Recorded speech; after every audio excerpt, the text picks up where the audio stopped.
नाम घेता चैन पडे या मना, जिकडे पावे तिकडे दिसे तू या नैना, करी पूर्ण प्रेमाने भक्तांच्या मनोकामना, कोटी कोटी नमन तुला वैकुंठीच्या नारायण, वैकुंठीच्या नारायण, वैकुंठीच्या नारायण. मातृदेव पितृदेव भव, शरयू मातेला वंदन. अयोध्येच्या पुण्यमय नगराला राजा दशरथाचं वंदन. आणि ज्यांना आम्हाला जन्म दिला त्या विधात्याला वंदन. अयोध्येचा सम्राट राजा दशरथ या अयोध्येच्या पुण्यमय क्षेत्रात वावरत असताना अयोध्येची नगरी आमच्या नावाचा जयघोष करताय. चक्रवर्ती राजा सम्राट अयोध्या नरेश राजा दशरथ जगताच्या आसमंतामध्ये आमची ख्याती कीर्ती गाजते आहे. गजानक लक्ष्मी राज ऐश्वर्य या अयोध्येच्या नगरीमध्ये ऐश्वर्य संपन्न करून राहिलेलं आहे. कशाची न्यूनता अयोध्येत नाही. सर्व सुखाचा भोगी अयोध्येचा नृपती राजा दशरथ ठरला गेला. याला कारण काय असेल? ज्या अज्ञानरूपी सागरात आमचा जन्म झाला, जीवनातील अज्ञानरूपी अंधकार दूर झाला, सूर्यासारखा तेजोमय प्रकाश आमच्या जीवनात कोणी दिला असेल तर ती म्हणजे माझी गुरुमाऊली हो, माता अरुंधती आणि गुरुदेव वशिष्ठ. सूर्यग्रहाचे गुरुत्व देणं स्वीकारिलं आणि या आम्ही विरागी झालो असताना आम्हाला ज्ञानार्जन दिलं, ती म्हणजे माझी गुरुमाऊली हो. कार्या शब्दाय शुद्ध कांक्षा कदापि यथा कांक्षा तथा सिद्धी नुरोई नास्ते महा. मानी मनाचं सुख समाधान हे कोणत्याही संग्रहात नसतं. स्वतःच्या सत्संग मुला विचारवा उच्चारून जीवनात टाकलेलं एक एक पाऊल यशाच्या उच्चतम शिखराकडे जात आहे. पण एकेकाळी चेहऱ्यावरची प्रसन्नता आमच्या मावळली गेली आणि एकांत असताना कुलगुरू वशिष्ठ महामुनींचं दिसावर येणं झालं. राजन दशरथ असा खिन्न वदनानं या अयोध्येच्या वसुंधरेकडे का पाहतोय? शंका कुशंका विचारासारखं माणसाला मरण नाही, म्हणून आम्ही सहज म्हणालो आमच्या पोटी संतती सुखाचा लाभ नाही, म्हणून मन कसं उदास झालंय. हे शब्द ऐकता क्षणी कुलगुरू महामुनी आम्हाला मार्ग दिला. त्या मार्गदर्शनानुसार पुत्र कामेष्ठी यज्ञ अयोध्येत राजा दशरथानं पार पाडिला आणि त्या पुत्र कामेष्ठी यज्ञातून त्या पेटणाऱ्या अग्नी ज्वालेतून साक्षात चतुर्भुज अग्नि नारायणाचं दर्शन आम्हाला झालं. अग्नि नारायण ते प्रसन्न झाले आणि त्याने दिलं ते काय? दिव्य असं पायस्ता. ते दिव्य पायस्ता गुरुदेवतेच्या मार्गदर्शनानुसार कौशल्या, सुमित्रा आणि कैकेयी आम्ही तिघात वाटून दिला. पण कोण जाणे कुठून आकाशातून भरारी मारत एक धार तिथवर आली आणि कैकेयीच्या होंदरीतनं पाय जराचा एक भार उतरून आकाश मार्ग निघाली.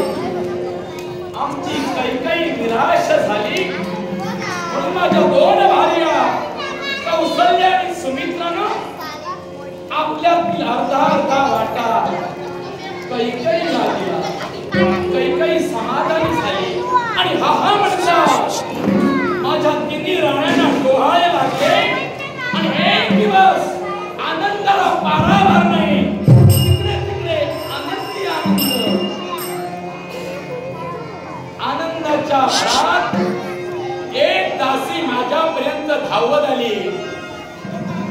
महाराज काय झालं दासी? महाराज काय झालं दासी? आनंदाच्या भरात ती म्हणाली, महाराज कौसल्य महाराणीने एका पुत्राला जन्म दिला. वा, आनंदाची सुखद वार्ता दशरथाच्या कानी येऊ लागली. अंगावरचा मौल्यवान दागिना त्या क्षणी उतरला आणि दासीच्या हाती दिला. दासी खुश झाली, माघार गेली. तो दुसरी दासी आली. महाराज महाराज काय झालं दासी? महाराज काय झालं दासी? महाराज सुमित्राने एका पुत्राला जन्म दिला. समाधान वाटलं. तिलाही अंगावरचा रत्नजरी दागिना हाती उतरून दिला. ती आनंदानं माघारी गेली आणि काही क्षणात तिसरी दासी आली. महाराज महाराज आनंदाला पारा वाजायला नाही. अगं झालं काय? कैकेयी मातेनं 2 पुत्रांना जन्म दिला. कैकेयीनं 2 पुत्रांना जन्म दिला. 4 पुत्रांचा बाप अयोध्येचा चक्रवर्ती सम्राट राजा दशरथ ठरला गेला. आनंद उत्सव 1-2 दिवसाचा नवे पूर्ण 12 दिवसाचा आनंद उत्सव. माझ्या नगरातील सुंदर रयतेला उंची वस्त्र सोनं नाणं आम्ही दान केलं. ब्राह्मणांना हजारो गायी दान केल्या. पुढ्या तोरणे वारली गेली आणि 13वा दिवस उदयांजली आला. तो नामकरण विधी सोहळ्याचा कुलगुरु वशिष्ठ माता अरुंधती यांच्या आशीर्वादाच्या बळावर नामविधीकरण सोहळा थाटामाटा पार पाडला गेला. कौसल्याचा राम, सुमित्राचा लक्ष्मण आणि कैकेयीचा भरत शत्रुघ्न आनंदाला पारावार नाही. पण आज आम्ही वयोवृद्ध झालो. एकदा एका तळ्याकाठी आम्ही उपवनात बसलो असताना आम्ही त्या पाण्यात झुकून पाहिलं. डोईवरचा किरीट हा बाजूला सरकला गेला. केस वलय पांढरे शुभ्र झाले. तेव्हा दशरथानं मनोमनी निर्णय घेतला. ज्या राजकन्याचा किरीट बाजूला गेला, त्याचे केश वलय पांढरे शुभ्र झाले, त्यांनी आता राजसिंहासनावर बसू नये. कालाय कसमे नमा. कालांतरानं प्रत्येक जीव घटक बदलला असेल, विश्व सुद्धा योग्य रीतीने चालेल. म्हणून तरुण पिढीला तरुण राजकन्या हवा. माझे 4 पुत्र हुशार आहेत. एकमेकात भेदभाव नाही, पण नेमका राज्याभिषेक अयोध्यापती दशरथानं कुणाला करावा या शंकेने मला ग्रासलं गेलं. म्हणून सेवकांना आम्ही कुलगुरु सूर्यवंशाचे वशिष्ठ महामुनी यांना संदेश पाठविला. तातडीनं त्यांना इथं घेऊन या.